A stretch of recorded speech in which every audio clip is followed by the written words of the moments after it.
Senang sekali untuk hari ini kita bertemu lagi tentunya di program Membangun Generasi Cerdas dengan tema Peran Generasi Muda dalam Guliran Ekonomi Bangsa. Yang jelas ini acara kita sudah mulai dari tahun 2022, kita lanjut 2023. Ini hari pertama kali setelah cuti Lebaran. Kita mulai lagi program Membangun Generasi Cerdas. Sekedar mengingatkan juga untuk teman-teman yang sudah hadir di sini, untuk para narasumber juga yang sudah hadir ya. Saya ucapkan terima kasih. Tapi kita mau mengingatkan kembali untuk teman-teman semuanya, kalau membangun generasi cerdas, MGC kita singkatnya, ini sudah berlangsung selama tahun 2022, lanjut ke tahun 2023. Untuk tahun 2023 aja kita sudah melaksanakan di 6 tempat ya. Yang pertama itu ada di UMA, Fakultas Hukum Universitas Medan Area, kemudian FISIP USU, kemudian ada di Fakultas Hukum Universitas Harapan Medan, kemudian di UINSU Fakultas Ilmu Sosial, dan FISIP UISU. Kemudian kita bekerja sama dengan SMA dan SMK Perguruan Sultan Iskandar Muda. Dan untuk hari ini tentunya kita bekerja sama dengan UMM Al-Wasliyah Fakultas Ekonomi. Boleh kasih tepuk tangan? Terima kasih tepuk tangannya, semoga dapat pahala ya. Oke, acara akan kita lanjutkan, tapi sebelumnya seperti biasa kita akan membuka acara ini tentunya dengan menyanyikan lagu Indonesia Raya. Yang kita harapkan hadirin yang sudah hadir untuk berdiri sebentar untuk menyanyikan lagu Indonesia Raya.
Acara kita lanjutkan dengan pembacaan doa yang akan dibawakan oleh Bapak Tony Hidayat SE MSI, Ketua Prodi Manajemen Fakultas Ekonomi. Silakan Pak.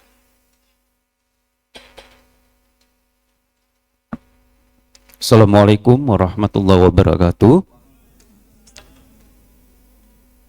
Hadirin yang saya muliakan, baik di ruangan ini maupun seluruh pendengar Radio Cordova, untuk mengambil hikmah berkat di acara kita pada hari ini, alangkah baiknya kita awali dengan doa. Saya akan membantu dalam doa secara Islami, bagi yang non-muslim dapat menyesuaikan dengan ajaran kepercayaannya. A'udzubillahi minasyaitonirrajim. Bismillahirrahmanirrahim. Alhamdulillahirabbil alamin, wassalatu wassalamu ala asyrafil anbiya'i wal mursalin wa ala alihi wa sahbihi rasulillahi ajma'in. Allahumma salamatan fid din wal afiyatan fi jasad wa jiyadatan fil ilmi wa barakatan fi rizki wa taubatan qabla maut wa rahmatan indal maut wa maghfiratan ba'dal maut. Allahumma ya Allah, Tuhan yang Maha Pengasih lagi Maha Penyayang, terima kasih atas berkat umur yang telah Engkau berikan kepada kami. Ya Allah, ya Rahman, ya Rahim, terima kasih atas nafas kehidupan yang telah Engkau berikan kepada kami, sehingga kami pada hari ini dapat memulai aktivitas kami. Ya Allah, ya Rahman, ya Rahim, terima kasih atas keluangan waktu yang telah Engkau berikan kepada kami, sehingga pada hari ini kami dari Fakultas Ekonomi UMN Al-Hasdiyah dapat menyelenggarakan kegiatan membangun generasi cerdas dalam perannya sebagai generasi muda dalam membangun guliran ekonomi bangsa, bekerja sama dengan DPRD Sumatera Utara dan difasilitasi oleh Radio Kardopa Medan. Ya Allah, ya Rahman, ya Rahim, berikanlah bimbingan-Mu dari awal kegiatan ini sampai berakhirnya kegiatan ini. Ya Allah, ya Rahman, ya Rahim, kami hamba-hamba-Mu yang daib, kami memohon kepadamu ya Allah. Ya Allah, ya Rahman, ya Rahim, berikan ya Allah bimbingan kepada kami, kontribusi kami, baik dari universitas, baik dari DPRD Sumatera Utara, maupun Radio Kardopa yang memberikan informasi-informasi kebaikan, sehingga kontribusi kami dapat dirasakan oleh generasi muda dalam peran aktifnya membangun perekonomian bangsa. Ya Allah, ya Rahman, ya Rahim, berikan ya Allah hikmat kebijaksanaan kepada kami untuk terus konsisten membimbing generasi-generasi muda, sehingga generasi-generasi muda dapat berperan aktif di masanya dan dapat membangun dan menjaga martabat bangsa Indonesia. Rabbana zalamna anfusana wa illam taghfir lana wa tarhamna lanakunanna minal khasyirin. Rabbana atina fid dunya hasanah wa fil akhirati hasanah wa qina adzabannar walhamdulillahi rabbil alamin. Assalamualaikum warahmatullahi wabarakatuh. Waalaikumsalam warahmatullahi wabarakatuh. Terima kasih Bapak. Acara kita lanjutkan kembali. Kita akan mendengarkan kata sambutan dari Wakil Rektor 1, Dr. Haji Firmansyah MSI. Waktu dan tempat kita persilakan. Di situnya apa? Dinyalain bentar Pak. Oke.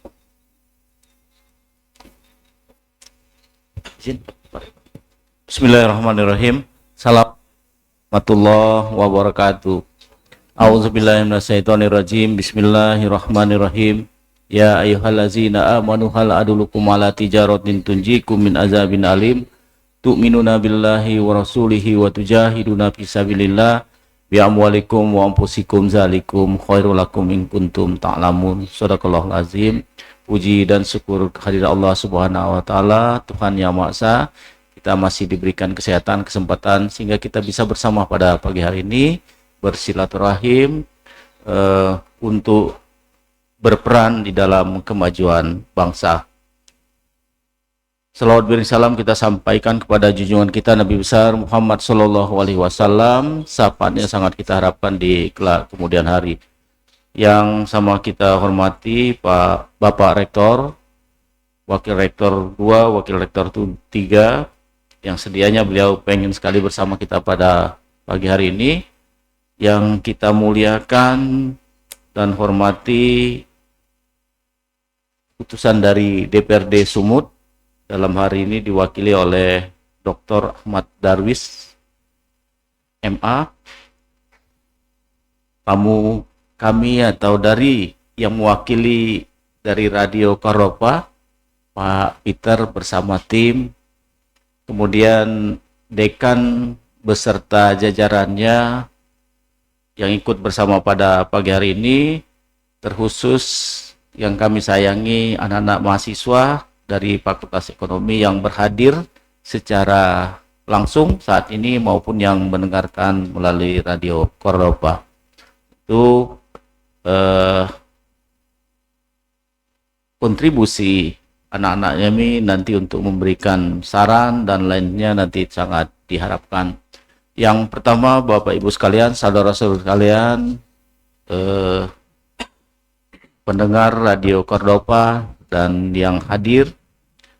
Ucapan terima kasih kami kepada tim dari Radio Cordoba yang menginisiasi dari Pak Peter menceritakan awal mula kegiatan ini yang sudah berlangsung dari 2021 ya Pak. Ya, mudah-mudahan ini akan terus berlanjut dan difasilitasi juga oleh DPRD Sumatera Utara ya Pak. Ya, jadi adanya kerjasama Cordoba dan DPRD untuk berdialog, mendekatkan wakil rakyat kita di Sumatera Utara kepada Sivitas Akademika UMN Al-Wasliyah terkhusus yang akan dilaksanakan pada hari ini, dan tentu tidak menutup kemungkinan dari halayak ramai dari pemirsa pendengar Radio Cordoba. Untuk ucapan terima kasih juga kepada Fakultas Ekonomi yang luar biasa juga Pak Peter. Ekonomi ini bergerak terus untuk maju, yang mudah-mudahan ini juga membawa manfaat bagi kita semua. Pada dasarnya, pada intinya bahwa kami di Rektorat, di pimpinan universitas selalu mensupport, memberikan apa yang bisa kami berikan, mendorong, membantu apa yang bisa kita bantu untuk kemajuan UMN Al-Wasliyah dan sebanyak-banyaknya untuk mahasiswa. Jadi kita support kegiatan-kegiatan yang memang bergerak maju, yang memang dibutuhkan oleh kemajuan-kemajuan dari fakultas dan terkhusus kepada mahasiswa. Pak Dr. Darwis dan Pak Peter dari Cordoba, mudah-mudahan apa yang kita lakukan ini mendapat bulan pahala dari Allah Subhanahu wa taala. Apa yang kita buat ini juga tentu dalam berbangsa dan bernegara ini juga memberikan sumbangsih pemikiran atau dari beberapa hal yang lainnya, sehingga bisa memberikan hal-hal yang baik untuk kemajuan bangsa Indonesia terkhusus di Sumatera Utara. Pada akhirnya nanti apa yang kita buat ini tentu akan bermanfaat dan kita pertanggungjawabkan di akhirat nantinya. Saya kira itu saja. Terima kasih kepada semuanya. Terima kasih pada Pak Dekan, Bu Dekan Cordoba dan dari DPRD Sumut. Nasrul minallah wa fathun qarib wa basiril mu'minin. Wassalamualaikum warahmatullahi wabarakatuh. Waalaikumsalam warahmatullahi wabarakatuh. Ini acara akan segera kita mulai setelah mendengarkan kata sambutan dari Pak Rektor ya. Wakil Rektor 1 ya Pak. Yang jelas untuk membangun generasi cerdas dengan tema kita hari ini, peran generasi muda dalam guliran ekonomi bangsa, akan segera kita mulai, nanti akan dipandu oleh moderator kita. Yang jelas ini hasil kerjasama antara Humas DPRD Sumatera Utara, Radio Cordoba 99,4 FM, dan tentunya Fakultas Ekonomi UMN Al-Wasliyah Medan. Boleh kasih tepuk tangan lagi biar semangat, biar nggak pada ngantuk. Masih semangat? Semangat dong ya. Oke, ini acara juga bisa didengarkan langsung ke live streaming kita di www.cardopafm.co.id dan juga live Facebook. Jangan lupa Facebook kita, Facebooknya Cordoba 994 FM. Bisa dicek Facebooknya. Nanti untuk nonton langsung ke situ live-nya bisa dilihat ya. Baik, acara akan segera kita mulai. Akan saya serahkan ke moderator kita pagi hari ini. Ada Dr. M. Hilman Fikri, SEMM. Bapak, waktu dan tempat kita persilakan. Ya, makasih. Terima kasih Pak.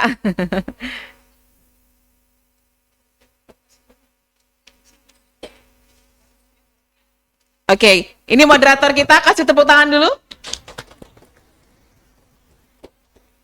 Enaknya manggil abang atau bapak ini? Ya, abang kayaknya. boleh, Bu. Abang, Bang Hilman. Silakan akan memandu acara kita selama hampir 1,5 jam ke depan. Baik, terima kasih Ibu Desi dari Radio Cordoba. Assalamualaikum warahmatullahi wabarakatuh. Waalaikumsalam.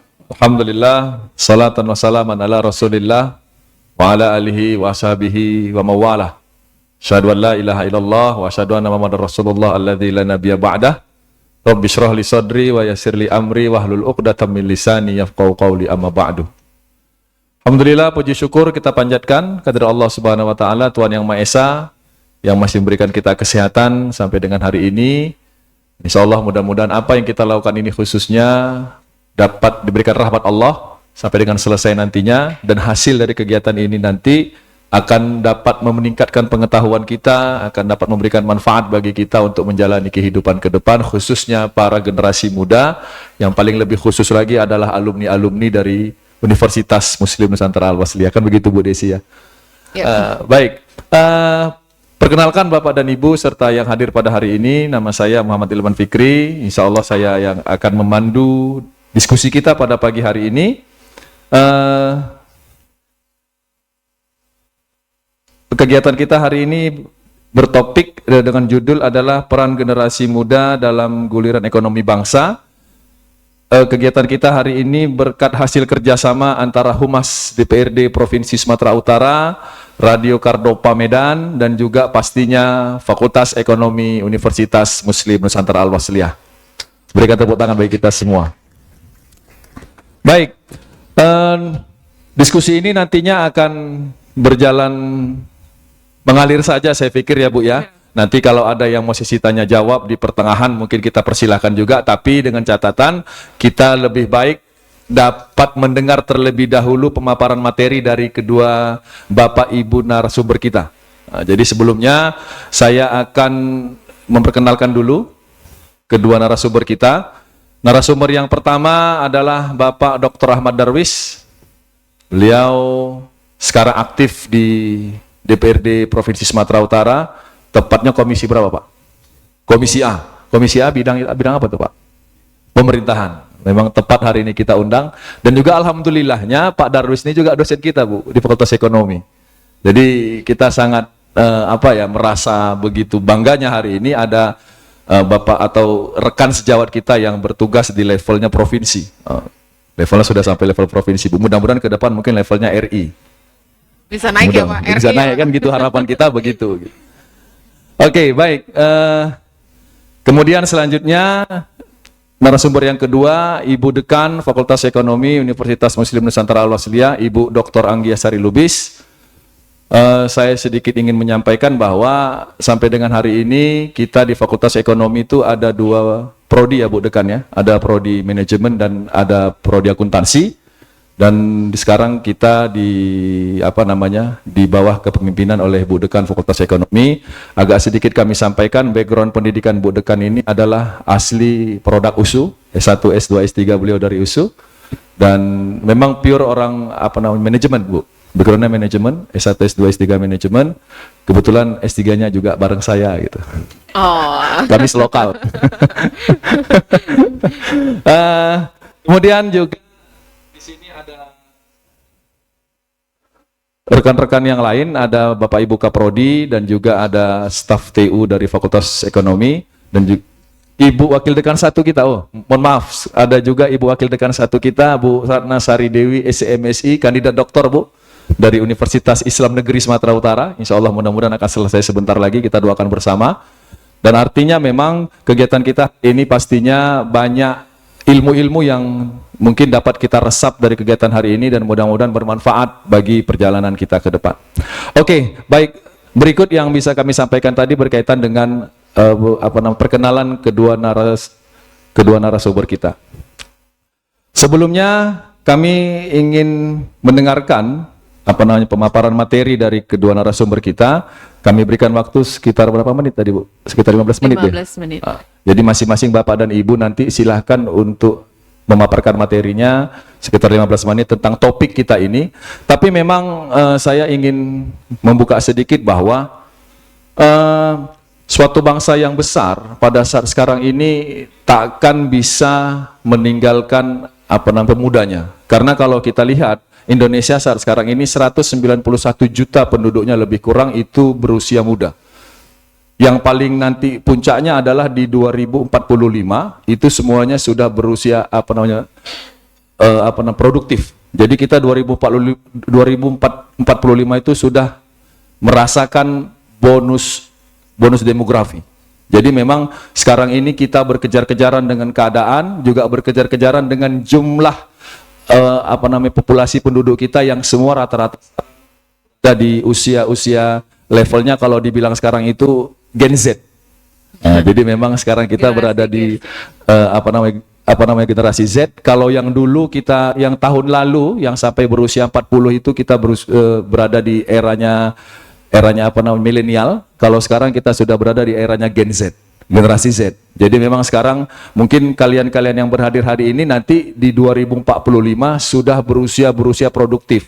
Seharusnya memang sudah dapat kerja, sudah bisa berusaha dan tamat kuliah pastinya nanti. Jadi memang artinya karena memang pembahasan kita hari ini adalah kepada anak-anak yang generasi muda. Jadi sebaiknya kita ke depan itu agak lebih dapat membuka cara pandang kita, dapat membuka wawasan kita sehingga kita dapat lebih meningkatkan kualitas diri kita. Jadi mungkin itu yang bisa saya buka terlebih dahulu. Kami akan persilahkan kepada kedua narasumber kami untuk memaparkan materinya. Kami berikan waktu tadi sekitar 15 menit untuk masing-masing Bapak dan Ibu. Yang pertama kami persilakan kepada Bapak Dr. Ahmad Darwis.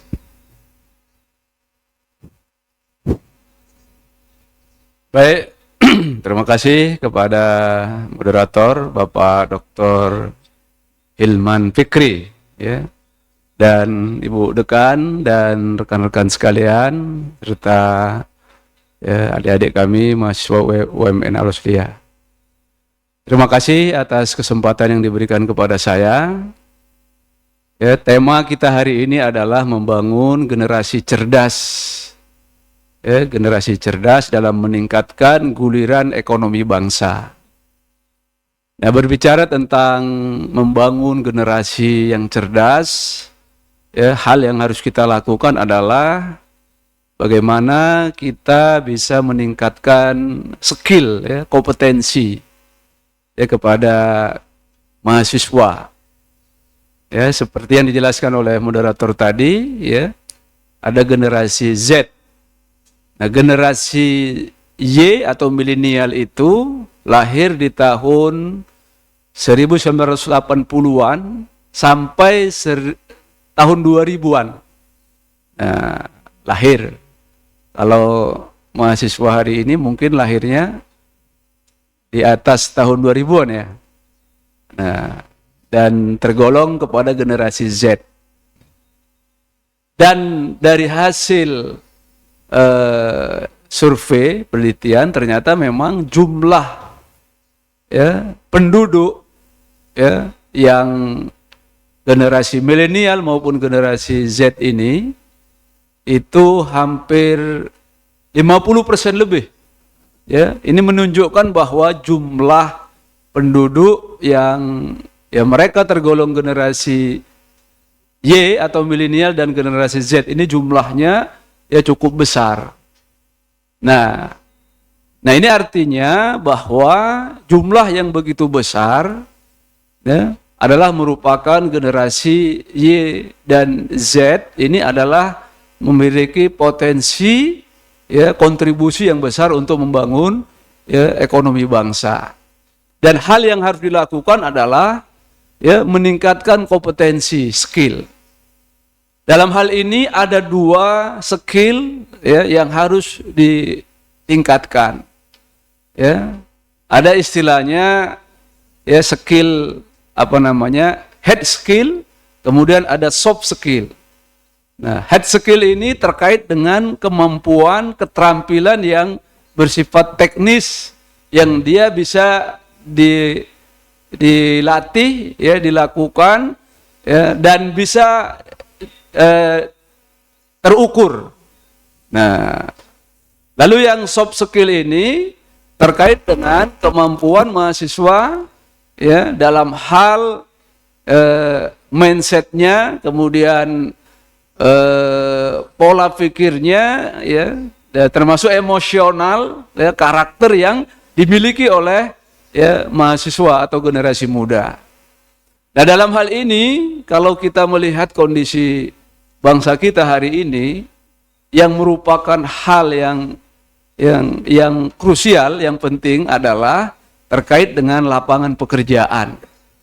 Ya, lapangan pekerjaan ini adalah merupakan problem yang sangat mendasar ya bagi bangsa kita, ya, negara Republik Indonesia.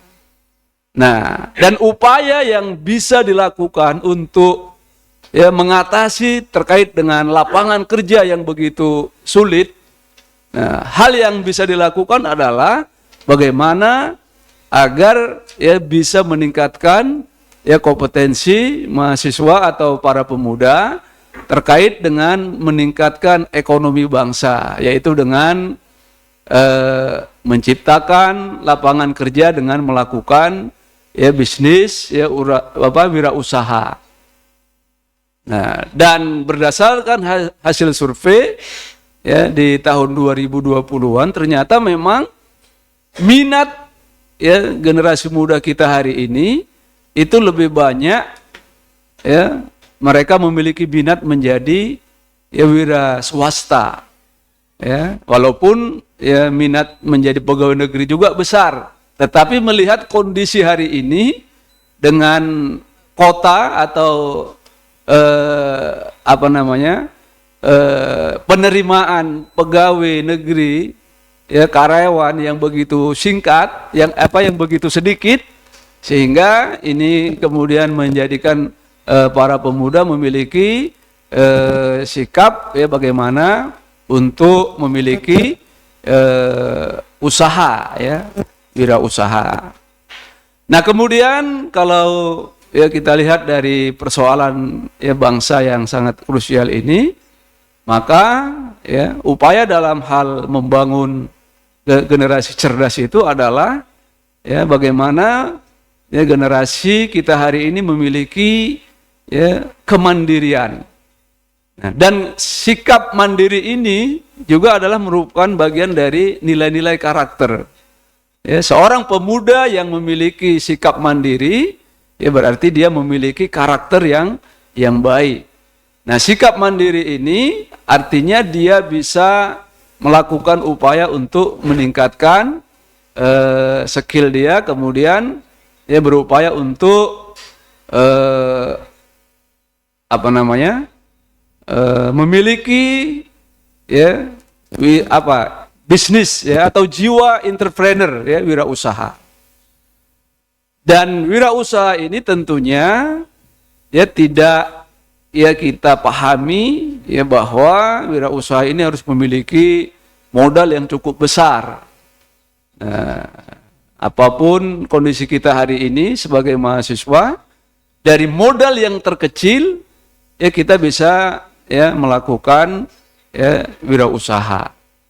Dan bagi mahasiswa tentu ya banyak usaha-usaha yang bisa dilakukan untuk meningkatkan perekonomian. Baik mahasiswa maupun yang sudah tamat menjadi ya mahasiswa atau sarjana. Karena kalau mengharapkan menjadi pegawai negeri ya peluangnya itu sangat kecil sekali. Nah, jadi sikap entrepreneur atau wirausaha inilah yang perlu kita tingkatkan ya di kalangan ya generasi Z ya hari ini, ya yaitu ya bagaimana dia bisa memiliki ya bekal ya dalam ya melakukan jiwa berwirausaha. Ya, di antaranya adalah bagaimana ya dengan skill tadi ya, dengan head skill ya dia memiliki perencanaan ya bisnis apa yang bisa dia lakukan, kemudian juga dia berupaya untuk ya memanage ya keuangan, ya kemudian melakukan analisis, ya kemudian juga terkait dengan hal-hal yang dilakukan ketika dalam melakukan usaha, ya risiko-risiko yang ya dihadapi. Nah, ini bisa diantisipasi ya dengan minimalisir ya dengan kecil. Nah, kemudian terkait dengan soft skill tadi, ya bagaimana kemampuan dia untuk memiliki pemikiran yang strategis, kemudian ya melakukan membuat ya jaringan, ya membangun branding, ya brand ya usaha yang dilakukan, kemudian kemampuan di dalam menjalin mitra, hubungan, komunikasi ya dengan berbagai ya lapisan ya masyarakat yang ada di sekitarnya. Nah, mungkin ini hanya sekilas ya pengantar ya terkait dengan bagaimana membangun generasi cerdas ya yang dapat meningkatkan guliran ya ekonomi bangsa. Mungkin ini saja ya. Moderator, Baik. kembalikan. Terima kasih Pak Ahmad Darwis. Beli plus pada Pak Ahmad Darwis terlebih dahulu. Oke, sedikit saja ya kan Pak. Kalau kita lihat dari peristiwa negara kita ini semua eratannya kepada anak-anak muda.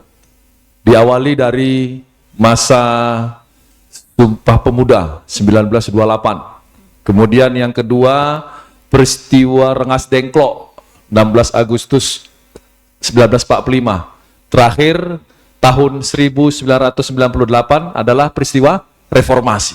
Jadi memang semua yang ada sejarah perkembangan bangsa kita ini erat kaitannya kepada semuanya anak-anak muda. Jadi memang ke depan harapan kita, sumber daya manusia kita yang sekarang ini tadi sudah disampaikan juga oleh Pak Ahmad Darwis, banyak sekarang ini hampir semuanya penduduk kita ini berusia di generasi-generasi muda. Jadi memang ada dua yang bisa kami ambil kesimpulan dari yang disampaikan oleh Bapak tadi. Yang pertama itu perlunya lapangan kerja. Kemudian lapangan kerja itu harus juga anak-anak muda punya hard skill dan juga punya soft skill. Tapi memang mungkin Pak, ini mungkin nanti bisa dijawab juga Pak ya. Kira-kira apa sih yang sudah dilakukan oleh pihak DPRD, pemerintah gitu, misalnya berkaitan dengan peningkatan hard skill, soft skill, pembukaan lapangan kerja, kan begitu ya. Karena tadi dibilang oleh Bapak ini juga, susah sih sekarang kalau kita mau buka usaha, modalnya besar gitu. Kira-kira apa sih Pak yang sudah dibuat oleh pemerintah gitu. Tapi itu nanti mungkin saja Pak, nanti Pak.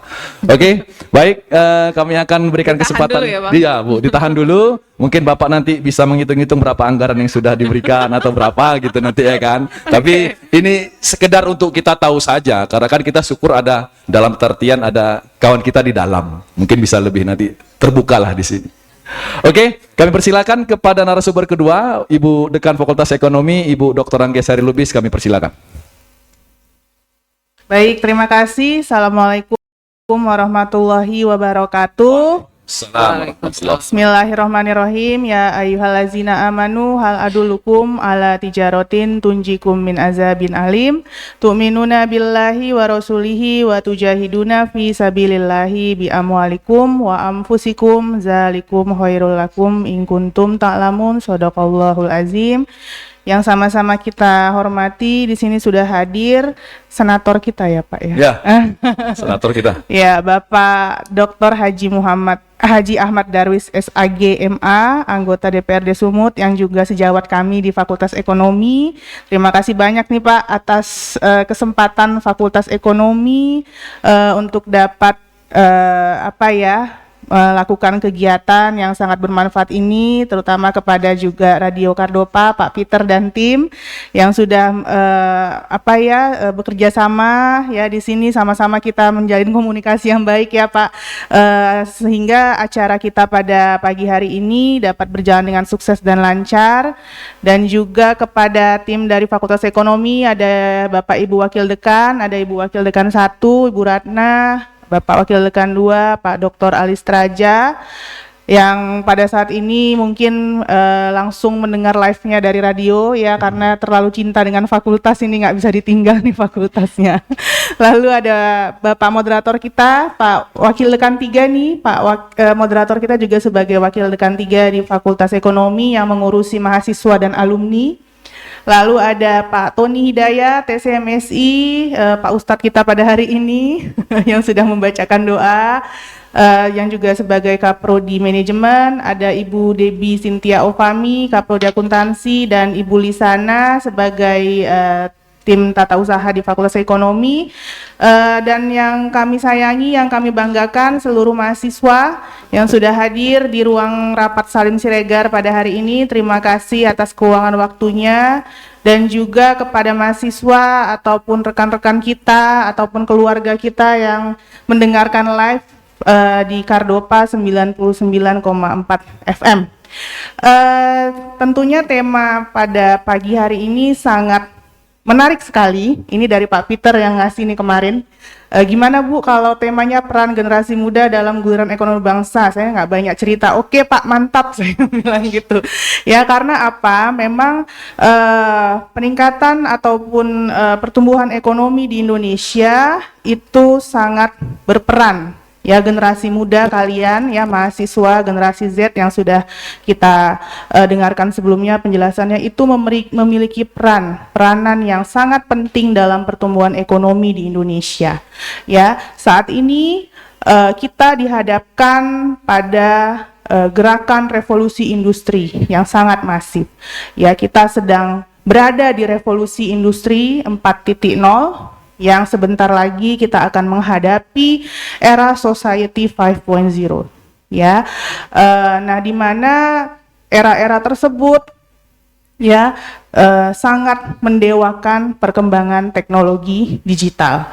Nah, kalian generasi muda tentunya yang sedang saat ini akan menghadapi persaingan, ya persaingan dunia kerja, ataupun yang tadi dibilang Pak Hilman sebagai yang mengendalikan perekonomian bangsa nanti di tahun 2045, apa yang harus kalian persiapkan untuk menghadapi persaingan tersebut? Karena apa? Era society 5.0 ditambah lagi dengan kemarin kita menghadapi pandemi COVID-19, ya, itu menjadikan era disrupsi. Ya, semua kegiatan berubah haluannya. Yang tadinya kita belajar tatap muka, kita harus ready ya terhadap perubahan untuk belajar melalui media Zoom. Yang awal kita nggak ngerti apa itu Zoom, sekarang sudah paham kali pakai Zoom, ya kan? Ya, dan banyak lagi tantangan-tantangan lain. Nah, itu harus bisa kalian baca, harus bisa kalian bekali diri kalian untuk menghadapi tantangan-tantangan tersebut. Makanya ada kesiapan untuk perubahan. Itu salah satu poin kita untuk bisa bertahan dan berkontribusi di dalam pertumbuhan ekonomi di Indonesia. Ya, tentunya kesiapan untuk perubahan ini harus juga dibekali dengan kompetensi. Tadi sudah disampaikan oleh Pak Doktor, kompetensi ada hard skill, ada soft skill. Ya, nah jadi perkembangan, balik lagi ke perkembangan era society 5.0, di mana ekonomi saat ini sudah bergerak ke arah ekonomi digital. Ya, kita tahu sekarang marketplace di mana-mana, jarang yang kepetisah kan? Sekarang belanjanya nggak kepetisah lagi. Pedagang-pedagang di petisah sudah mengeluh karena semua belanja di toko yang orange, toko yang hijau, yang mana lagi nih? Ya, jadi itu salah satu tantangan juga bagi pelaku UMKM. Bagaimana mereka ready, bagaimana mereka bisa menghadapi tantangan perubahan perilaku konsumen ya Pak Hilman ya. Nah, jadi yang tadinya mereka menjual secara langsung, mereka juga harus bisa memanfaatkan perkembangan teknologi digital. Ya, kita mau tidak mau, siap tidak siap harus bisa beradaptasi dengan perkembangan teknologi digital. Makanya ada istilah ekonomi digital yang merupakan asalnya adalah dari adanya transformasi digital. Ya, nah ekonomi digital ini tentunya membutuhkan yang namanya talenta digital. Nah, itulah satu poin bagi kalian Gen Z, ya, generasi Z yang saat ini sedang berkuliah, yang saat ini sedang mau masuk kuliah, atau yang saat ini sudah bekerja, bekalilah diri kalian dengan talenta digital. Ya, talenta digital itu apa? Tentunya yang paling utama kalian harus bisa ataupun memiliki kemampuan literasi digital. Itu yang paling utama. Banyak membaca ya, banyak menggunakan perangkat-perangkat digital di dalam belajar, di dalam di dalam berkehidupan sehari-hari. Manfaatkanlah peran teknologi digital itu tadi. Ya, nah selanjutnya bagaimana supaya kalian bisa istilahnya war nih, ya, dengan alat-alat, mesin-mesin, robot-robot, ya, itu tantangan kalian yang sedang kalian hadapi saat ini. Dulu saya bayar tol pakai uang ya Pak Darwis ya, langsung ada orangnya di situ nungguin, ya. Dulu kalau mau nukar uang selain di pom bensin, di tempat gardu tol, banyak uang kecilnya, ya. Tapi sekarang apa? Sudah ada e-tol, ya. Nah, awalnya pada saat pengimplementasian e-tol itu tentu ada disrupsi juga, ada kesiapan juga, siap tidak siap, mau tidak mau dari pengguna jalan tol itu tadi kan, ya, yang awalnya macet panjang karena nggak punya kartu tol, ya kan. Nah, sekarang sudah lancar jaya. Memang pada saat adanya perubahan itu pasti akan ada gangguan dulu, ya, ada gangguan dulu. Nah, pada saat mereka sudah bisa beradaptasi, maka gangguan itu akan pelan-pelan akan habis. Ya, nah jadi itu tadi. Terus apalagi teller di bank BCA, nggak ada lagi tellernya ya, manusia. Semuanya pakai mesin. Nah kalian gimana nih untuk bisa bukan menyaingi ya, tapi memiliki satu nilai plus yang berbeda dari mesin itu tadi, ya, atau artificial intelligence. Apa? Itulah yang tadi dikatakan Pak Darwis dan Pak Hilman yang namanya soft skill. Ya, mesin, robot itu tidak punya soft skill. Ya, tapi kalian selain dibekali dengan hard skill di bangku perkuliahan ini, belajar baik-baik ya, supaya memiliki hard skill yang baik di dalam bidang ilmu manajemen dan ilmu akuntansi. Kalian juga harus dibekali dengan soft skill. Izin sedikit ya Pak Peter, saya mau menjelaskan di sini bahwasanya Fakultas Ekonomi sangat concern dengan pengembangan soft skill mahasiswa. Kita sudah memiliki unit di bawah Pak Hilman, itu namanya Fakultas Ekonomi Soft Skill Center, yang program-programnya adalah mengembangkan soft skill mahasiswa agar ready bersaing pada saat tamat dari perkuliahannya. Ya, apa yang paling kami gaungkan? Communication skill. Mesin bisa komunikasi nggak?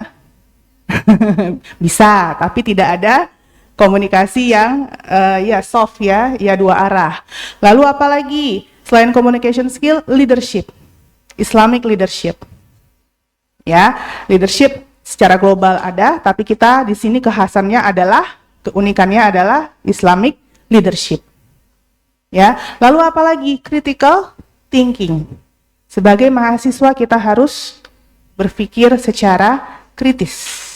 Ya, jadi 3 program utama itu ada di Soft Skills Center yang nantinya akan dibekali kepada mahasiswa supaya nantinya tamat tidak hanya memiliki hard skill yang baik, IPK yang tinggi, tapi juga memiliki soft skill yang baik, kemampuan komunikasi interpersonal yang baik dan lain-lain.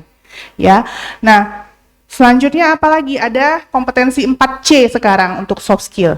Apa aja? Ada yang tahu nggak? Untuk soft skill nih, khusus di soft skill, communication, lalu apa lagi? Creativity, apa lagi Pak Hilman? Creative thinking, ya kan? Dan juga critical thinking, lalu yang terakhir collaboration, kolaborasi. Bagaimana kita mau berkolaborasi kalau kita tidak memiliki kemampuan komunikasi yang baik, ya kan? Nah jadi 4C ini ya harus kalian pelajari, harus kalian implementasikan ke dalam diri kalian masing-masing. Bagaimana berkomunikasi yang baik? Kemarin kita sudah ada seminar kan dengan IWAPI ya terkait dengan komunikasi. Lalu bagaimana kita berpikir kritis ya, diberikan satu masalah, cari sampai ke akarnya sehingga bisa memberikan solusi yang bermanfaat. Ya, dan juga apa? Kreativitas. Kreativitas itu adalah apa? Inti dari terciptanya sebuah inovasi. Inovasi dari generasi muda itu sangat dibutuhkan oleh bangsa Indonesia. Tujuan akhirnya apa? Pertumbuhan ekonomi. Ya, terakhir apa? Kolaborasi. Ya, itu tadi ya, 4C. Oke, nanti kita bahas lebih lanjut nanti di seminar-seminar yang akan diadakan oleh Pak Hilman. Oke, nah selanjutnya mungkin yang akan saya bahas terakhir ini adalah terkait dengan kalau kita ya Bapak Ibu semua, adik-adik mahasiswa untuk mempertahankan ya pertumbuhan ekonomi atau meningkatkan perekonomian di Indonesia, tentunya ada tadi kolaborasi, sinergitas.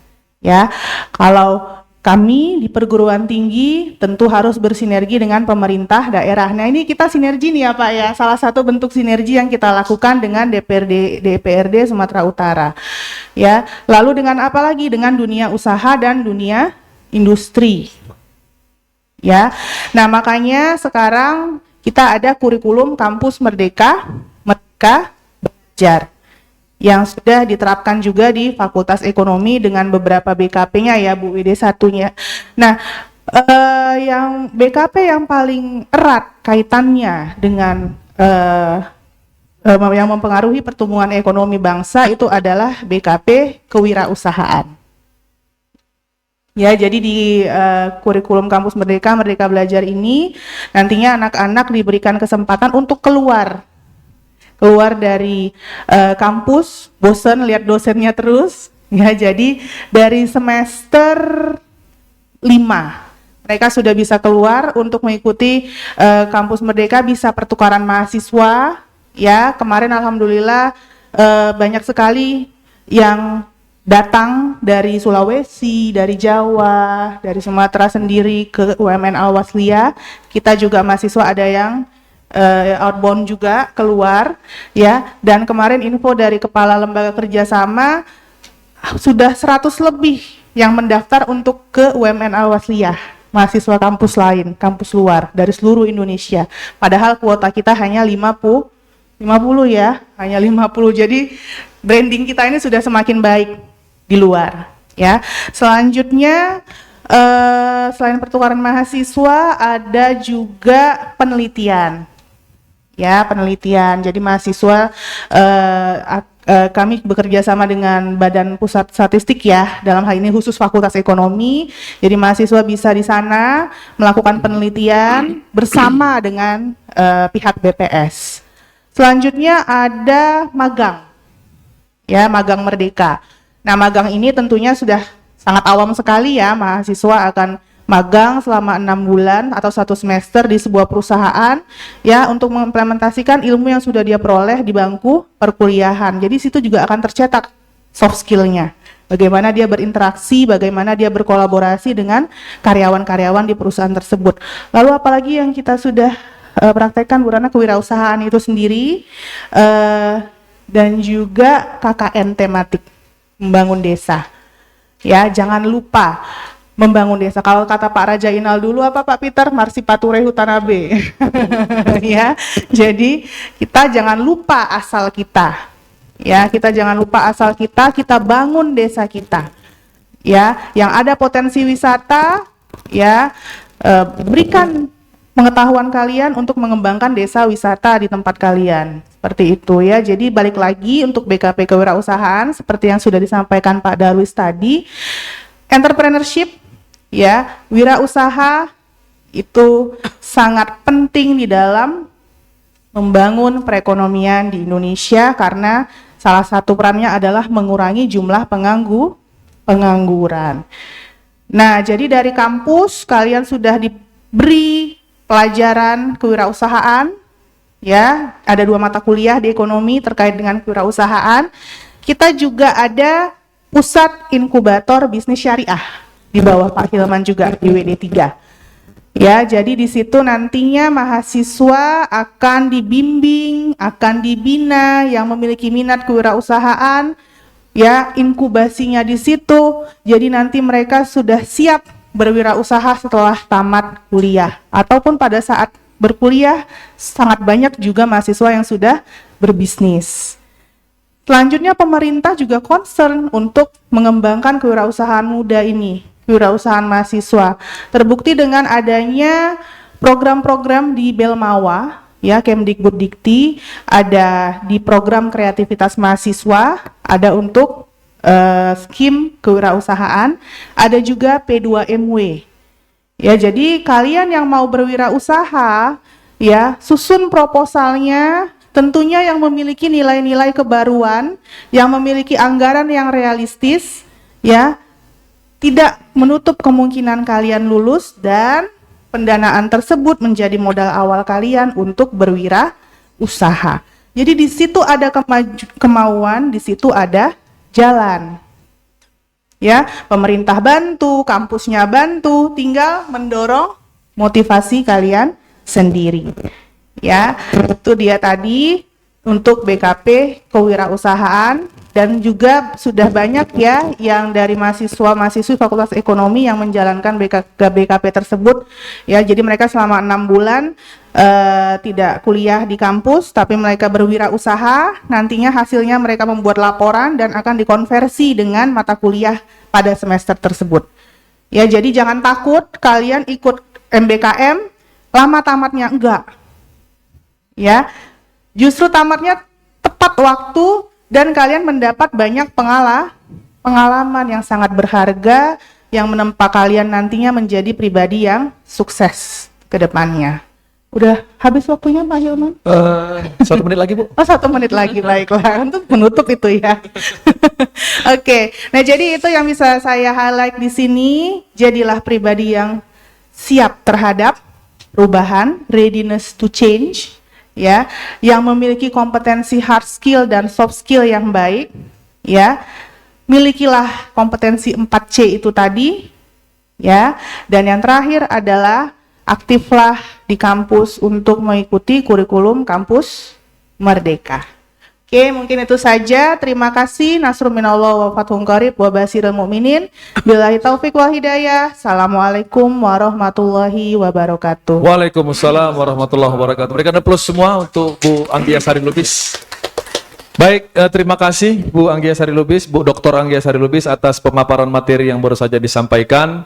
Kita mendengarkan ada beberapa hal yang dapat kita serap dari yang disampaikan oleh Ibu Dekan tadi. Yang pertama, adanya pergeseran dunia yang dulu kita berada di 4.0, sekarang kita masuk di era 6 Society 5.0, dan juga ke depan kita juga masuk di dunia yang sifatnya harus care juga terhadap lingkungan. Jadi mungkin itu tidak bisa kita tinggalkan juga, karena semua apapun aspek bisnis itu harus bertumpu kepada namanya lingkungan. Kemudian yang kedua, saya ingin menyampaikan sedikit apa yang pernah ditulis oleh Sujat Moko di dalam bukunya Dimensi Manusia di dalam pembangunan. Dimensi manusia di dalam pembangunan. Jadi di situ kita ketahui bahwa apapun yang dilakukan oleh suatu bangsa, yang menjalankan prosesnya adalah seluruh manusia-manusianya. Jadi memang dalam hal ini kita berada di dunia yang memang banyak Gen Z di dalamnya, oleh karenanya kita harus dapat lebih meningkatkan kualitas kita. Kemudian kita buka cara pandang kita untuk dapat melihat bagaimana persaingan-persaingan ini ke depan. Jadi ini mungkin tadi yang bisa disampaikan oleh Ibu Dekan dan juga tadi disampaikan oleh Pak Darwis juga. Tapi ini saya juga ingin katakan sedikit bahwa kalau dari sisi kewirausahaan, kita ini berada di 5 besar ASEAN, dan juga tapi yang paling fatalnya kita berada di angka 75 besar dunia. Jadi memang kita di bawah lah, di bawah dari Singapura, di bawah dari Thailand, di bawah dari Malaysia.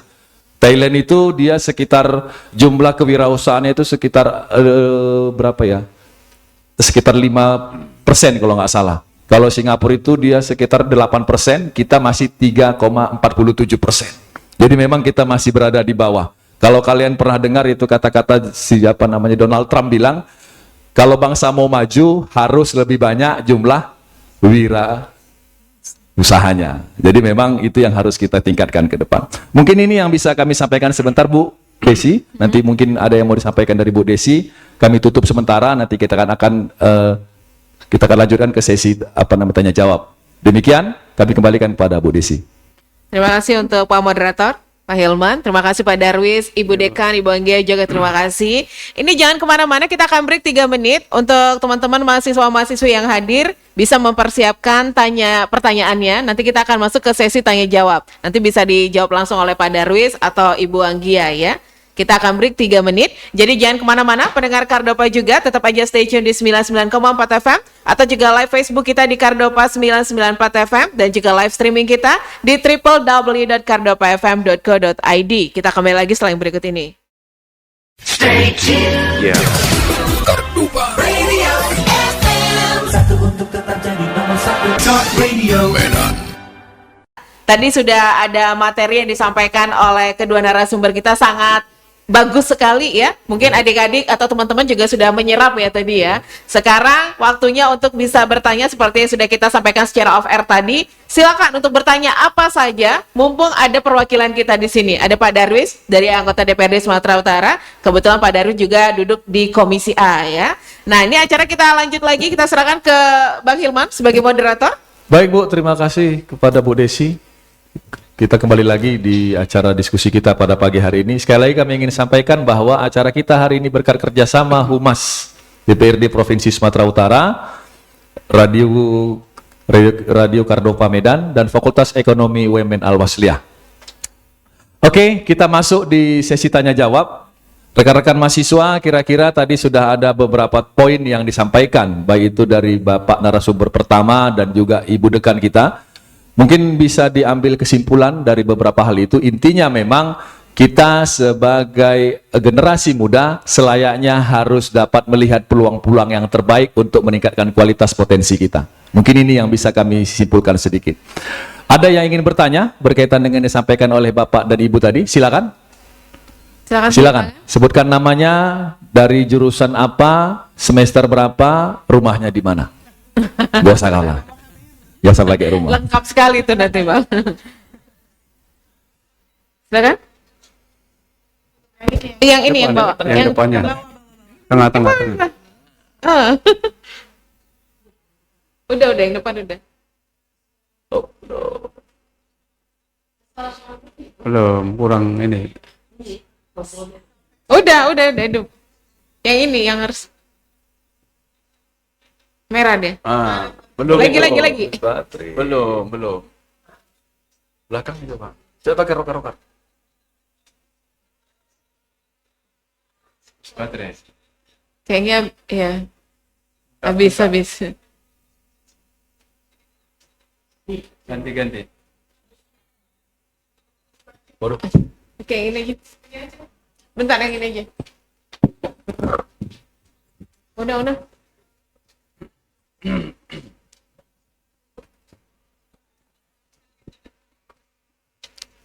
Bismillahirrahmanirrahim. Assalamualaikum warahmatullahi wabarakatuh. Waalaikumsalam. Sebelumnya terima kasih Pak sudah memberikan saya kesempatan untuk bertanya. Perkenalkan, nama saya Wastina Sari Siregar dari kelas manajemen 8A. Pertanyaan saya Pak, melihat situasi saat ini, pentingnya berwirausaha sudah sangat diagung-agungkan oleh banyak pihak, tidak hanya pihak kampus. Kami sebagai mahasiswa banyak yang memiliki minat berwirausaha. Apa saja dukungan dari pihak DPRD Sumatera Utara untuk peningkatan wirausaha baru dan wirausaha muda terkait dengan modal dan perizinan? Terima kasih Pak. Terima kasih. Ini tadi Bang, karena sudah aku tanya Bang. Ini tadi kan sekarang yang tadi dibukanya lagi Bang. Jadi tolong dijawab nanti ya Bang. Oke. Dulu ya, Bang. Tepuk tangan dulu ya. Oke. Jadi mungkin nanti kita lanjutkan ya. Ya. Oke. Terima kasih kepada si Wastina. Ada lagi? Ya, kita tampung pertanyaan dulu. Ada lagi? Silakan tunjuk tangan. Silakan. Ya, silakan. Jangan juga semuanya masalah biaya lagi ya. Cukup dia aja. Cukup satu aja. Cukup Ya? satu aja. Nanti Pak Darwis bingung Assalamualaikum nih. warahmatullahi wabarakatuh. Perkenalkan, nama saya Dea Laila Puspita dari akuntansi semester 4. Siap. Izin bertanya pada Ibu Agia, ya. Di era sekarang ini kan, khususnya di era digital saat ini, semakin lama kan semakin maju gitu ya, Bu. Dan banyak generasi muda sekarang ini lebih banyak mementingkan gadgetnya daripada peduli terhadap sosial gitu, Bu. Nah, jadi pertanyaan saya gini, Bu. Bagaimana cara untuk menghadapi tantangan pada generasi muda untuk membangun kepedulian sosial tersebut? Terima kasih, Bu. Baik, terima kasih. Berikan plus kepada rekan kita. Memang benar gadget ini sekarang hampir membuat jarak di antara kita. Kalau bisa pun hilang sama sekali jarak itu. Karena memang semuanya kita hanya pakai handphone saja bisa kita kemana-mana. Oleh karena memang jaranglah kita lakukan, kalau dulu tuh kita bisa makan sama, komunikasi yang baik, tapi sekarang sudah hilang lah semua dengan gadget itu. Baik, terima kasih. Saya pikir ini sangat baik sekali. Oke, kita tampung lagi, satu lagi untuk pertanyaan selanjutnya. Silakan. Silakan.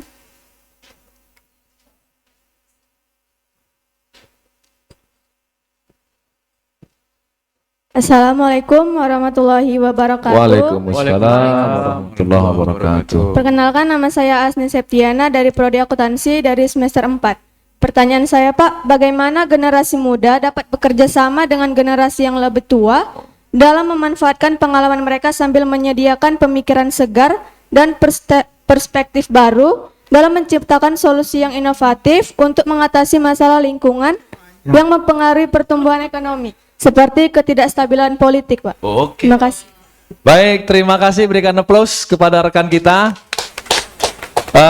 Kita tampung dulu, ada 3 pertanyaan. Yang pertama tadi berkaitan dengan apa peran pemerintah khususnya anggota DPRD Sumatera Utara, atau kalau kita berbicara kepada PEMKO atau Pemprov ya, berkaitan dengan peningkatan kewirausahaan. Kemudian yang kedua, apa efek sosial ya dari gadget ini sekarang yang sama-sama kita rasakan. Yang paling terakhir itu bagaimana cara kita meningkatkan kualitas perekonomian yang ditinjau dari berbagai macam aspek tadi ya, baik itu dari sisi lingkungan, kemudian globalisasi dan lain sebagainya, kan begitu ya. Oke, terima kasih.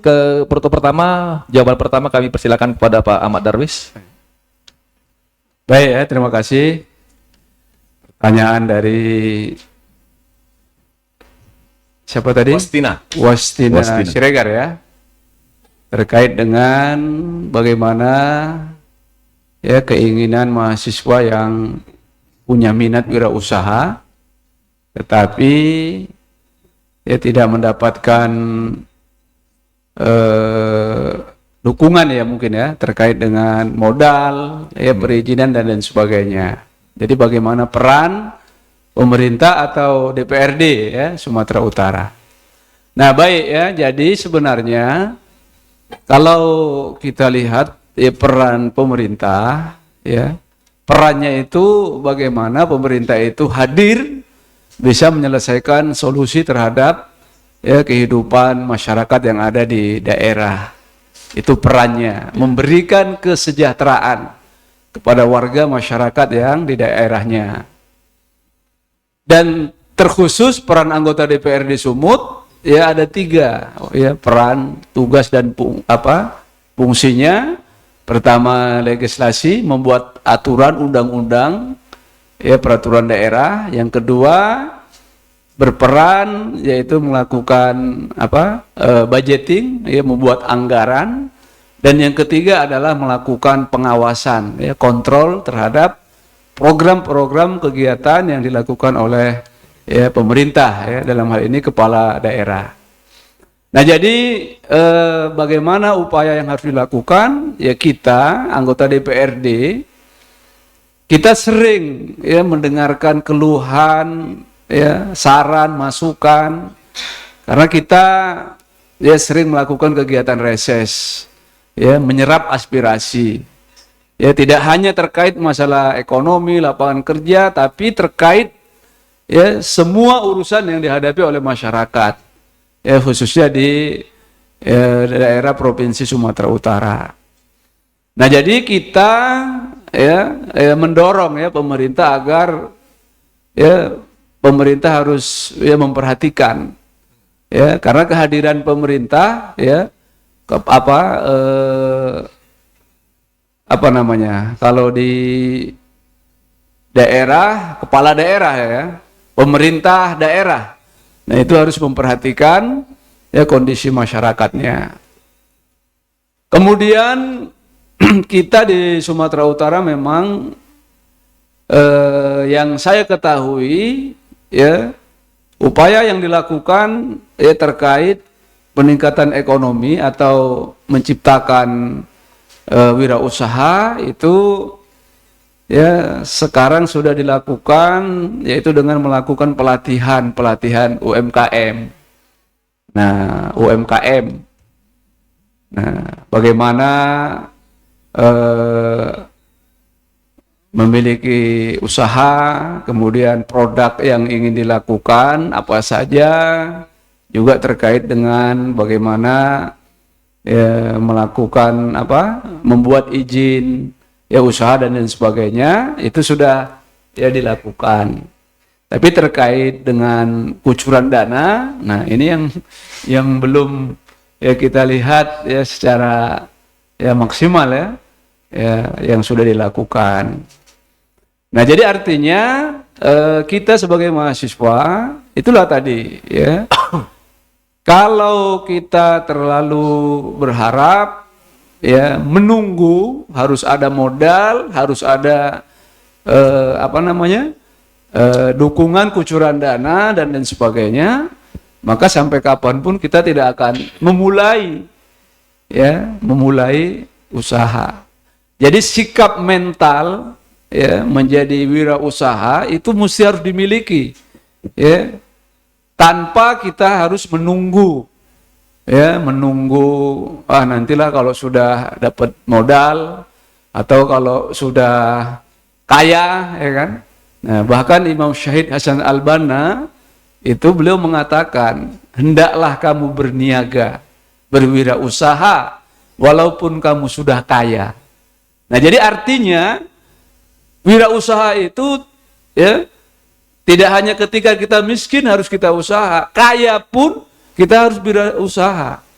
Karena konsep Islam itu rezeki yang diperoleh dengan hasil jerih payah, ya jerih payah sendiri itu lebih mulia ya daripada yang diperoleh dari hasil meminta-minta.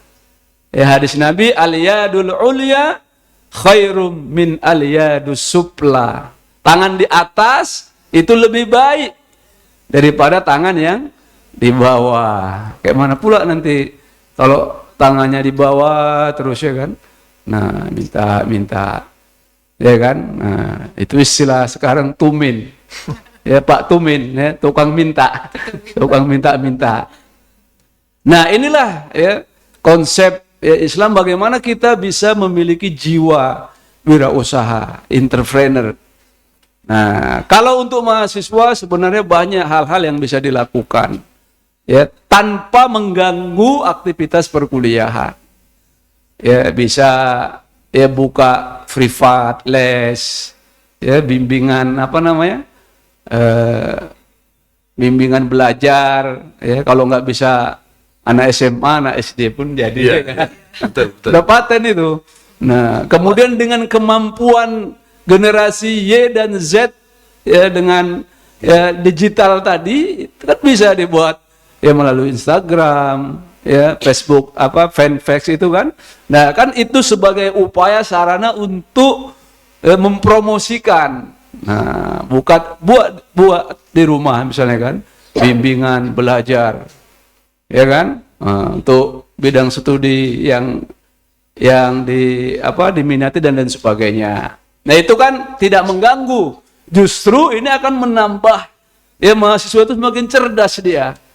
Ya kan? Semakin cerdas. Ya misalnya eksak, bahasa dan lain sebagainya semakin cerdas. Nah, karena saya sendiri dulu pun ketika kuliah S1 saya itu sudah mengajar. Ya. Nah, mengajar di SD ya di sore harinya, di pagi harinya saya kuliah. Bahkan malam itu masih sering mengajar juga, tapi ya ke rumah-rumah lah. Ya ngajar ngaji dulu. Nah, ke rumah-rumah. Nah, walaupun tak seberapa ya hasilnya, tetapi kan itu membuat jiwa kita mandiri. Nah, seperti itu. Itu dulu belum ada digital, Pak. Nah, sekarang, ya zaman sekarang teknologi yang canggih, kita harus memiliki kemampuan untuk menggunakan ya teknologi ya. Power Zero ya saat sekarang ini. Nah, bisa kita promosikan ya dengan ini. Nah, itu nggak pakai modal itu. Ya, nggak harus menunggu, nggak pakai modal itu, Pak. Modalnya apa? Modal kemauan dan kesungguhan. Kan sudah ada bekal sampai perguruan tinggi kan. Nah, masa nggak bisa ngajar anak SD? Ya, Pak. Itu nggak dalam bentuk finansial, itu nggak pakai modal. Kalaupun ada modal, ya misalnya katakan 100.000, 500.000, ya bisa jualan pulsa, ya kan? Pulsa itu dari HP bisa dikirim. Untung 2.000, ya 2.000 kali 100 orang, udah berapa? Nah, itu masih contoh-contoh yang kecil, nggak usah kita berpikir yang ini kan, yang lebih besar dan lain sebagainya. Jadi intinya kita di DPRD kita mendorong ya bagaimana agar supaya pemerintah Sumatera Utara ya memberikan anggaran ya untuk ya UMKM. Tapi biasanya dana itu diberikan kepada yang sudah punya usaha. Kalau punya minat saja mau wirausaha, masih punya minat, tapi usahanya nggak dapat juga. Kur ya, seperti kur itu ya, Pak? Seperti kur. Ya, ada Harus usaha, ada usahanya ya, Pak ya? Ya, yang dijalankan. Nah, itu saja mungkin dari saya. Baik, terima kasih. Berikan aplaus kepada Pak Darwis. Tapi memang inilah serunya kalau politisi sekali juga ustadz. Kita dapat dua hal. Dari sisi politis saya dapat, dari sisi ilmuwan kajian-kajian agama juga kita dapat. Ini yang mungkin bisa menambah semangat kita untuk lebih terbuka lagi cara pandang kita. Baik, kita lanjutkan ke pertanyaan kedua. Pertanyaan kedua tadi, mungkin dari Bu Dekan ada yang bertambahkan atas pertanyaan yang pertama tadi? Dorongan dari DPRD, pemerintah, legislatif, misalnya eksekutif atau apalah, silakan. Mungkin sedikit aja, ini juga mau ke Pak Darwis. Pak Darwis lagi ya. Karena gini Pak, banyak sekali pelatihan-pelatihan di dinas koperasi, dinas-dinas yang ada lah di lingkungan baik pemerintah Kota Medan atau Pemprov Su, itu memang sudah banyak dilakukan pelatihan-pelatihan untuk UMKM, baik pengembangan kapasitas dan kapabilitasnya. Tapi mungkin ada baiknya adalah tim yang turun memang betul ke UMKM tersebut untuk melihat permasalahan apa yang sedang mereka hadapi terkait dengan peningkatan kapasitas dan kapabilitas itu. Jadi ada training need analysis-nya gitu Pak. Jadi pelatihan yang dilakukan memang betul-betul dibutuhkan oleh UMKM tersebut, yang jangan nanti jatuhnya ada pelatihan di dinas ini yang datang itu juga cuman ngarepin uang transport, cuman ngarepin makan siang gitu kan Pak, tapi setelahnya tidak ada impact dampak bagi peningkatan usahanya seperti itu. Jadi mungkin ada baiknya adalah tim dari dinas tersebut melihat dulu turun langsung ke UMKM yang ada, apa sih masalahnya, apakah masalah brandingnya, apakah masalah pemasarannya. Ya, jadi memang mereka ikut pelatihan yang sesuai dengan permasalahannya sehingga pelatihan tersebut merupakan solusi dari masalah itu. Mungkin itu aja Pak. Oke. Ini harapan rakyat juga ini Pak. Terima kasih ya masukan ya. Iya. Insyaallah. Kalau saya ingin nambahkan juga ini Pak, sebenarnya bukannya tidak bisa maju usaha-usaha kita, tapi memang dari awal database tentang usahaan kita ini kurang jelas. Apa yang dimaksud dengan wirausaha muda, wirausaha kecil itu nggak jelas. Jadi memang bagaimana kita mau tingkatkan sektor itu, tapi kalau data awalnya saja kita saling tumpang tindih gitu. Contoh, BI punya data, kemudian Kementerian itu juga datanya ada. Kemendak juga ada datanya, BPS juga ada datanya. Yang paling fatal nggak ada sinkronisasi gitu. Jadi memang bagaimana kita meningkatkan itu kalau datanya juga nggak jelas gitu. Itu tadi yang ditakutkan. Ketika ada pelatihan yang datang juga itu saja kan. Jadi mungkin ini nanti bisa sebagai ini saja Pak, info-info aja lah supaya nanti bisa lebih ditingkatkan kembali. Itu mungkin yang mau kita bahas lah ke depan. Mungkin nanti topik selanjutnya lah Pak ya, mungkin tentang fokus kepada kewirausahaan ini kan lebih jelas lagi gitu. Ya, seri kedua. Spesifik lagi gitu saya pikir. Baik, kita lanjutkan kepada pertanyaan kedua tentang aktivitas gadget yang semakin masif pada saat sekarang. Bagaimana dari tataran sosialnya, kan begitu tadi pertanyaannya ya. Silakan dari Bu Dekan saya pikir untuk menjawabnya. Terima kasih Bapak Moderator. Dea, berapa hari megang handphone satu hari? Berapa jam?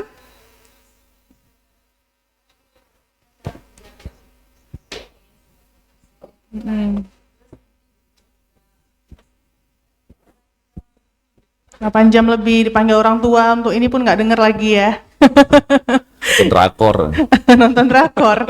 Iya, di Instagram kalau nggak salah saya ada ya statistik kita untuk ya aktivitas berapa jam minggu ini gitu kan. Nah itu mungkin bisa jadi kontrol kita ya. Data itu untuk bisa mengurangi penggunaan gadget seperti itu. Tapi ada 3 hal yang memang harus kalian lakukan untuk mengurangi penggunaan gadget itu tadi. Yang pertama adalah self control, ya, pengendalian diri. Yang mengendalikan kalian pakai gadget ya diri kita sendiri. Apalagi kalian sudah besar, sudah mahasiswa, kadang omongan orang tua udah nggak didengar lagi, ya lebih dengar omongan pacar mungkin. ya itu tadi, siapa yang bisa mengendalikan diri kita sendiri, ya. Jadi kendalikanlah dirinya dalam penggunaan gadget. Hari ini saya menggunakan 8 jam, minggu depan saya harus bisa kurangi 7 jam, ya, minggu depan harus bisa saya kurangi, ya. Pengurangannya ini pun juga pengalokasian membukanya itu juga dilihat, tidak hanya misalnya sosial media, nonton, tapi juga yang lebih bermanfaat, misalnya membaca artikel di jurnal atau buka YouTube untuk yang bermanfaat juga, misalnya tutorial untuk kalian berwirausaha, tutorial untuk kalian public speaking misalnya. Jadi boleh menggunakan gadget dengan alokasi waktu yang kita kendalikan berapa jam seharinya, dan apa yang kita lihat di gadget tersebut juga memberikan manfaat bagi diri kita sendiri, tidak hanya menguap begitu saja, ya, tapi juga memberikan manfaat. Di YouTube kan banyak ya YouTuber ya dengan konten-konten yang memberikan manfaat untuk self development kita, ya kan, untuk misalnya bagaimana berkomunikasi yang baik, bagaimana public speaking yang baik, ya. Terus apalagi cara menggunakan Canva misalnya. Biasa Bu Debbie itu mungkin belajar Canva-nya dari YouTube ya Bu ya. Jadi sangat banyak sekali yang memberikan manfaat. Jadi itu yang kalian optimalkan, selain dengan mengurangi jumlah pemakaian gadgetnya itu tadi. Jadi self control itu sangat penting.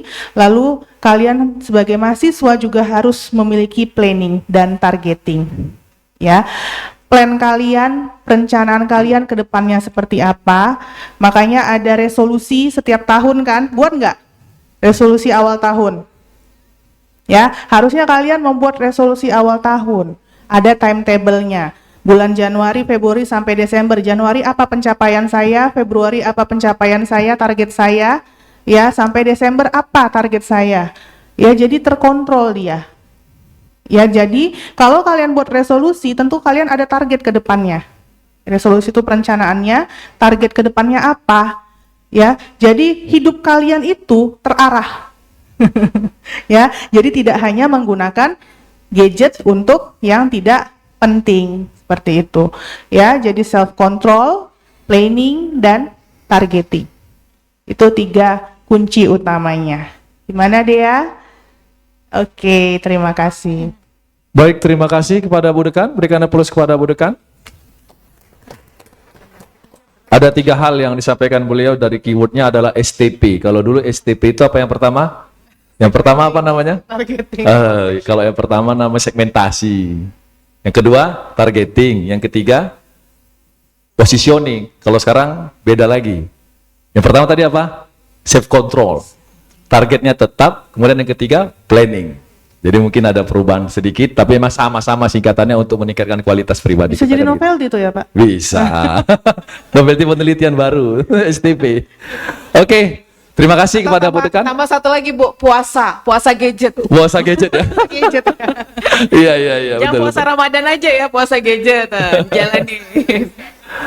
Oke. Pertanyaan terakhir nih Bang, Ya. waktu kita tidak banyak lagi. Pertanyaan terakhir ini yang sangat harus lebih kita jawab dengan maksimal karena ini membahas kepada lintas usia.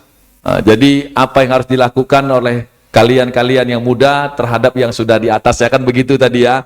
Bagaimana cara mensinkronkan ini supaya perusahaan misalnya bisa maju, kemudian bagaimana kalian sebagai mahasiswa dapat menyerap ilmu yang dari dosen-dosen yang dalam tanda kutip mungkin umurnya sudah di atas kalian juga gitu. Mungkin ini bisa dijawab oleh kedua Bapak dan Ibu, mungkin satu-satu. Kami persilakan dulu kepada Pak Darwis untuk menjawab ini. Yang pertama. Mungkin bisa lebih singkat ya Pak. Lebih singkat. Ya, baik. Saya pun agak kurang jelas pertanyaannya. Ya. Ini lebih mensinkronkan generasi muda dengan generasi tua. Dengan generasi tua. Oh, Pak gitu. Darwis belum tua. Belum. Ya, Makanya Pak Darwis agak bingung nih jawabnya. ya karena merasa belum tua. Iya. Ini perasaannya kan. Perasaan ya. Nah, baik. Jadi bagaimana cara mensinkronkan hubungan ya, sinkronisasi antara yang muda dengan yang tua terkait apa tadi ini? Perekonomian ya. Menjalankan bisnis. Iya. Nah, jadi yang harus dilakukan adalah ya mengambil ya manfaat ya pengalaman yang tentunya yang harus kita dapatkan dari orang-orang yang lebih tua dari kita. Karena kan kalau usianya lebih tua kan lebih banyak makan asam garam ya kan. Banyak pengalaman ya Pak. Artinya bukan macam lembu ya makan garam. Arti itu kan bahasa ini itu. Bahasa kiasan itu kan. Yang sudah tua lebih banyak makan asam garam.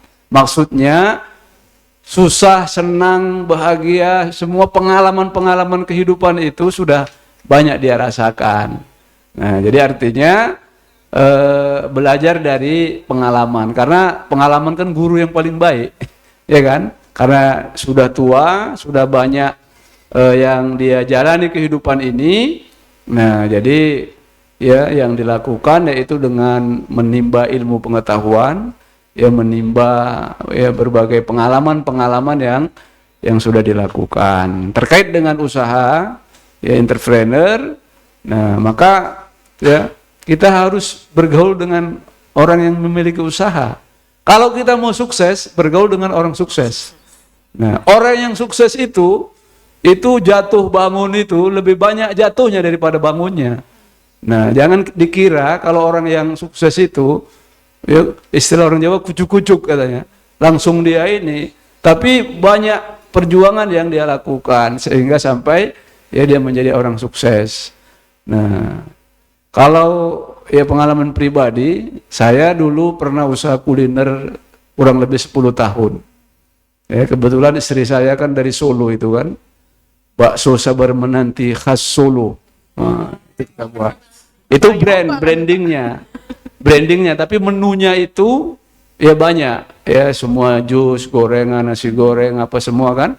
Nah, karyawannya dari Jawa dulu, ada ya berapa outlet yang sudah kita ini. Memang kita fokus itu, sampai ngajar pun kita tinggalkan karena kita fokus usaha itu. Nah, itu kita lakukan di awal dulu, tidak mulus dia. Di awal membuka itu kan kita harus cari pelanggan, lama itu prosesnya. Nah, dan pengusaha-pengusaha yang sukses hari ini, ya dulu pun mereka pernah ya gagal ya dalam menjalankan usaha. Nah, jadi artinya ya pengalaman itu sebenarnya yang menempa seseorang, ya dia bisa menjadi orang yang sukses. Baik. Nah, itu mungkin ya. Baik. Nah, Oke, ya. Terima kasih kepada Bu Anggia. Kami persilakan juga untuk menambahkan. Udah lengkap itu Pak dari Pak Darwis. Jadi melengkapi saja sedikit untuk generasi-generasi ini ya generasi baby boomers, generasi X, Y, Z sampai alpha nanti, bagaimana dalam keberhasilan pencapaian tujuan yang ditetapkan tentunya harus ada harmonisasi. Ya, itu mungkin yang bisa kita highlight ya, harmonisasi antara generasi yang sekarang ini mungkin yang sedang ada di posisi-posisi strategis itu generasi Y, ya, dan karyawan-karyawan baru yang masuk itu generasi muda ada di Gen Z-nya, di generasi Z-nya. Tentunya generasi ini kan ada karakteristiknya masing-masing. Betul. Ya, sangat berbeda. Ya, kalau yang generasi Z ini mungkin nggak perlu punya rumah katanya sekarang. Nah, nggak perlu, yang penting entertain terus. Ya, generasi Y ada lagi fokusnya sendiri, jadi berbeda, cara kerjanya berbeda, cara berpikirnya berbeda, karakteristiknya juga berbeda. Jadi perlu ada harmonisasi di sini. Jadi yang generasi Y perlu melihat apa hal positif dari generasi Z yang tentunya sangat adaptif, ya, sangat melek teknologi, itu yang dimanfaatkan. Generasi Z juga harus melihat apa hal positif dari generasi Y. Ya, apa misalnya lebih fokus, lebih bekerja itu lebih ada targetnya, ya, lebih stabil, ya. Jadi itu tadi yang harus kita lakukan, harmonisasi antara generasi Y dengan generasi Z untuk pencapaian tujuan bersama. Saja Pak mungkin. Baik, terima kasih. Berikan aplaus kepada kedua narasumber kita. Jadi memang intinya adalah dalam satu perusahaan itu tak akan ada semuanya yang muda dan juga tak akan ada yang tua pada saat sekarang. Semuanya itu harus saling berkolaborasi. Terbukti sekarang salah satu juga di jajaran apa kita juga orang-orang muda juga kan. Kabinet juga ada orang muda sekarang. Kalau sekarang itu siapa namanya, Dito. Dito itu kan sekarang jabatan dia sebagai Menpora, Kementerian Pemuda. Jadi memang usianya masih 30-an. Jadi artinya memang semuanya harus saling dapat berkolaborasi. Oke. Terima kasih. Sebelumnya kami ingin tambah lagi sedikit ya Bu ya. Kata-kata closing lah dari Bapak dan Ibu berdua untuk sebagai akhir dari kegiatan kita pada hari ini. Kami persilakan dulu kepada Pak Darwis. Closing statementnya dulu apa gitu? Ya. Baik, kepada adik-adik kami mahasiswa, ya, bahwa masa depan kalian ya itu tergantung kepada ya bagaimana kemampuan kalian untuk menghadapi ya masa depan ya. Artinya kesiapan kita sebenarnya. Ya, keberhasilan, kesuksesan itu ya kembali kepada diri kita masing-masing. Ya, bukan kepada orang lain. Nah, lalu hal yang harus kita lakukan di era sekarang ini, ya, era ya teknologi canggih di mana semua ya menggunakan teknologi ya, atau disebut digitalisasi, maka ya ini harus kita upayakan, ya kita tingkatkan kompetensi kita untuk menggunakan teknologi ini untuk menunjang profesi ya, ataupun apalah artinya profesi yang kita miliki ke depannya, mau jadi wirausaha ya, mau jadi direktur ya, manajer dan lain sebagainya. Nah, kita ya memiliki kompetensi yang lebih baik. Nah, harapan ke depan mungkin ke Pak Peter ini memang yang pasnya kalau ekonomi ini komisi apa ini yang iya benar. Ya, saya kan terkait pemerintahan. Iya. Jadi ke depan ini jadi bisa lebih mendorong ya pemerintah untuk fokus ya terkait dengan peningkatan ekonomi ya generasi muda kita ya, untuk meningkatkan guliran ekonomi bangsa. Ini saja. Ya, Assalamualaikum warahmatullahi wabarakatuh. Waalaikumsalam warahmatullahi wabarakatuh. Saya persilakan kepada Bu Anggia untuk memberikan closing statementnya. Baik, terima kasih Pak Moderator. Bagi generasi muda, ya, tingkatkan kesiapan kalian terhadap perubahan, tingkatkan hard skill dan soft skill kalian. Nah, yang mau meningkatkan hard skill dan soft skillnya, ya untuk mencapai kesuksesan. Yuk kuliah di Fakultas Ekonomi, di program studi akuntansi, dan di program studi manajemen. Itu saja mungkin Pak Moderator. Terima kasih dari Bu Sekalian Anggia ya, Ibu, Sari ya. ini sekalian promosi. Oke. Berikan aplaus kepada kedua Bapak dan Ibu kita. Baik, saya ingin memberikan kesimpulan sedikit atas pertemuan kita pada siang hari ini. Yang pertama bahwasanya kita sebagai generasi muda itu ada 3 hal. Pertama, kita sebagai agen perubahan, kemudian kita sebagai agen pembaharuan, kemudian yang ketiga kita sebagai agen pembangunan. Oleh karenanya semua hal ini marilah sama-sama kita buka cara pandang kita buka cara pikir kita untuk meningkatkan kualitas kita sehingga kita dapat berdampak kepada peningkatan ekonomi di masa-masa yang akan datang.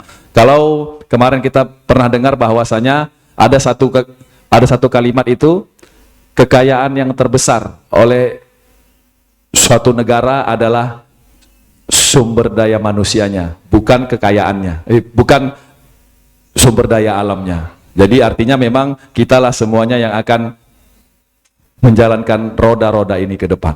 Demikian kami tutup, kami kembalikan kepada Bu Desi. Nasrul minallah wa fatun qarib wa basyiril mu'minin. Assalamualaikum warahmatullahi wabarakatuh. Waalaikumsalam warahmatullahi wabarakatuh. Terima kasih buat moderator kita untuk siang hari ini, ada Pak Hilman. Boleh kasih tepuk tangannya, luar biasa. Kemudian juga kedua narasumber kita, Pak Darwi sama Ibu Anggia, kasih tepuk tangan lagi. Terima kasih sudah memberikan materi yang sangat bagus. Gimana nih untuk teman-teman, puas dengan materi kita hari ini, pembahasan kita? Jawaban-jawaban yang disampaikan narasumber, puas? Puas ya. Kalau belum puas, hadang aja Pak Darwis di depan nanti. Pak Darwis siap-siap ya Pak ya. Baik pendengar Kardopa, terima kasih juga teman-teman yang sudah hadir di acara kita di program Membangun Generasi Cerdas untuk hari ini dengan tema Peran Generasi Muda dalam Guliran Ekonomi Bangsa, tentunya bekerja sama dengan Humas DPRD Sumatera Utara, Radio Kardopa 99,4 FM, dan juga Fakultas Ekonomi Universitas Muslim Nusantara Al-Wasliyah. Kasih tepuk tangan. Mudah-mudahan kita bisa bertemu di lain kesempatan untuk program yang berbeda ya Pak Peter ya. Kita serahkan Pak Peter aja nanti. Acara harus kita akhiri dulu. Kita berterima kasih juga untuk pendengar Kardopa yang sudah menyaksikan live Facebook kita di Kardopa 994 FM atau mendengarkan live streaming kita di www.kardopafm.co.id. Sampai ketemu di lain kesempatan. Saya Desi pamit dulu dari program Membangun Generasi Cerdas untuk siang hari ini. Assalamualaikum warahmatullahi wabarakatuh. Waalaikumsalam warahmatullahi wabarakatuh.